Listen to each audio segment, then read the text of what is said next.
நாம இன்னைக்கு நம்மளோட பேட்ச் ஒர்க் நெக் போர்ஷன்ல எப்படி கிராஸ் பீஸ் கொடுத்து பைப்பிங்கை வந்து ஸ்டிச் பண்ணுறது தான் பார்க்க போகிறோம். அதுக்கு நான் வந்து கிராஸ் பீஸ் வந்து கட் பண்ணி எடுத்திருக்கேன். அதை வந்து இந்த மாதிரி நம்ம தேவைப்பட்ட அளவு லென்த்துக்கு நம்ம ஜாயின் பண்ணி எடுத்துக்கலாம்.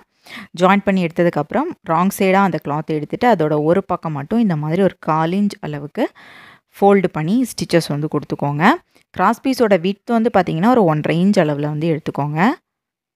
இந்த மாதிரி ஸ்டிச் பண்ணி எடுத்ததுக்கப்புறம் நம்மளோட கிளாத்தில் வந்து ரைட் சைடுக்கு மேலே இந்த மாதிரி நம்மளோட நெக் போர்ஷன் அந்த பேட்ச் ஒர்க்கில் ரைட் சைடுக்கு மேலே இந்த மாதிரி நம்மளோட கிராஸ் பீஸை வந்து வச்சுட்டு ஒரு 1/4 இன்ச் அளவுக்கு நான் கேப் விட்டு ஸ்டிச்சஸ் கொடுக்கேன். அதாவது பைப்பிங்கோட அளவு ஒரு 1/4 இன்ச் வர மாதிரி நான் வந்து ஸ்டிச்சஸ் கொடுத்து எடுத்துக்கிறேன். எடுத்ததுக்கப்புறம் அப்படியே உள்பக்கமாக கிளாத்தை ஃபோல்டு பண்ணிவிட்டு அந்த ஓரத்தில் நம்ம ஸ்டிச்சஸ் வந்து கொடுத்துக்கலாம். அந்த பைப்பிங்க்கு மேலே ஸ்டிச் பண்ணாமல் கிளாத்தில் வந்து பட மாதிரி ஃபுல்லாகவே நம்ம வந்து ஸ்டிச் பண்ணி எடுத்துக்கலாம்.